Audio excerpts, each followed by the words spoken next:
Hey, welcome to my channel. Baseball season has started. Um, it's hard to say what can be done with the Mets. I mean, they've already got Soto, which is great. We got Pete Alonso back, but is it worth it? I don't know. Only time will tell at this point with Pete Alonso. Because, to be quite honestly, let's put it this way: Soto right now, as of yesterday's game, Game 2 against the Houston Astros. I mean, we're getting our money's worth, basically. We're definitely getting our money's worth with Juan Soto. Hopefully, for the next 10 years, that's even better. If he does this for the next 10 years, that's great. With Pete Alonso, time will only tell. Because, I mean, like, let's be blunt. I'm going to be blunt. You have Juan Soto and Lindor doing really well. Alonso, yeah. So I'm hoping this is because Alonso's a slow starter. I really want him to succeed. Don't get me wrong. But the money that he was asking for, you could see now why every team was unwilling to pay him that kind of money. Because look at what's going on right now. He kind of reminds me, unfortunately, it's sad to say, but he might be another Ryan Howard. If you remember Ryan Howard from the Phillies, he took a, I mean, he was really good for a while there, and then a dramatic decline. And that's my fear. That's what's probably going to happen with Pete Alonso. I know he's taking the 1 year deal to bet on himself, and I mean, he's got to do something to make himself worthy to get that multi-million-dollar contract that he's looking for. But my fear though is not the hitting part. I think that will be there. My fear is the pitching. So like yesterday we got lucky with Tyler McGill, but Manea's out. um, it's one of those, and the Blackburn, I mean, that's looking like a complete waste of a trade, basically, quite honestly, more than anything else. Probably could have gotten someone else, to be quite honest, a mid reliever or something like that. But it's it's very concerning, put it that way. That there's no superstar, a starter for the Mets.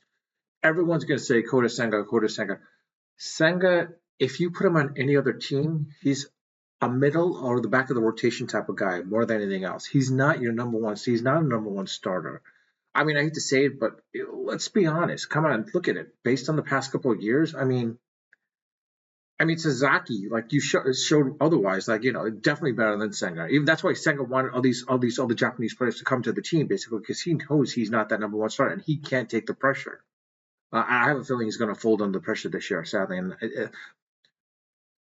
I will make a bold prediction right now: is the Mets will definitely clinch a wild card spot. They'll definitely clinch a wild card spot. Now, unless they make some trades for some serious pitchers mid-season, I don't see the Mets getting past the first, out of the wild card playoffs, because hitting can only get you so far. But once the pitchers are on, that's it. Because like their defense is not as great as you think it is, quite honestly. I mean, Nimmo out there, Lindor shortstop. I mean, Alonso is not a really defensive good first baseman, quite honestly. I mean, I'll be honest. I wish the Major League Baseball didn't ban the shift, because that probably would have helped the Mets considerably. But it's the sad state that we're in. But it'll be interesting to see how this works out. I hate to say this, but I mean, the Dodgers are the team to beat this year. The Dodgers are definitely the team to beat this year. Um, whether Philadelphia does anything, it's a matter of determination, like how that season progresses as well too, and like what the team does there. They definitely have the pitchers similar to San Diego, but um, I, I hate to say this, but if the Mets can make a trade, I would love to bring them back to Grom. If they could get back to Grom, that'd be great. I know we're not going to get Wheeler back. It's a sad state that we're in, but we're not going to get Wheeler back. Forget about Mats. He's like a nobody now at this point. Marcus Stroman, it shows that he's not your number one starter. He's more of a middle of rotation type of guy as well too. I hate to say this, but David Peterson, he's progressing. I'm hoping he can progress to become that number one starter. I'm really hoping that he can be, but only time will tell. Basically, and that hopefully he's going to keep progressing and not go backwards. Let's see what happens with that. McGill, it's it's a hope. It's a hope that he'll do really well.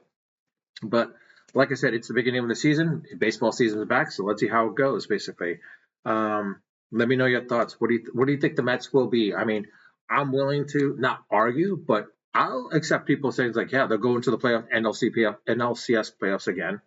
Probably against the East. I'll gladly want to accept that. I want that. I want to see that, but I hate to be I hate to be realistic, but right now without the pitchers that they don't with the pitchers that they have right now, I don't see them progressing past the wild card spot. I mean, I think last year was a great run for the Mets, but it showed that you shut down their offense, they have no pitchers at that point. And Senga, like we saw, like he didn't do really well. Mineo was the only decent one at this point. It will be interesting to see how Mineo pitches this year because it felt like he was a one-trick pony, because of that adjustment he made. The batters were not aware or did not catch up to him. Eventually, they did. I have a feeling they'll catch up to him and adjust to his adjustments, unless he makes more adjustments this season. I I think he's probably going to be a 500 maybe 4.0 ERA pitcher. Unfortunately, I don't know. Let me know your thoughts in the comment section. I do read my comments and I do respond to them when they warrant a response. Um, if you like this video, please hit the like button. And also, if you haven't subscribed, I ask if you can hit the subscribe button as well too. That'd be great. But with that, I'll leave it at that. Unfiltered, unedited, and of course, always unrehearsed. Until next time. And by the way, yeah, this is a little short right now, me doing an analysis, but I want to wait for a full 15 games to go by to see what happens. And when Mania comes back and when McNeil comes back and such, basically all the players that are out injured with obliques or whatever it may be, I want to see them come back and see how they perform, how the Mets truly perform when healthy. It'll be interesting to see how that works out. But with that, I'll leave it that as I said, basically unfiltered, unedited, and of course always unrehearsed. Until next time.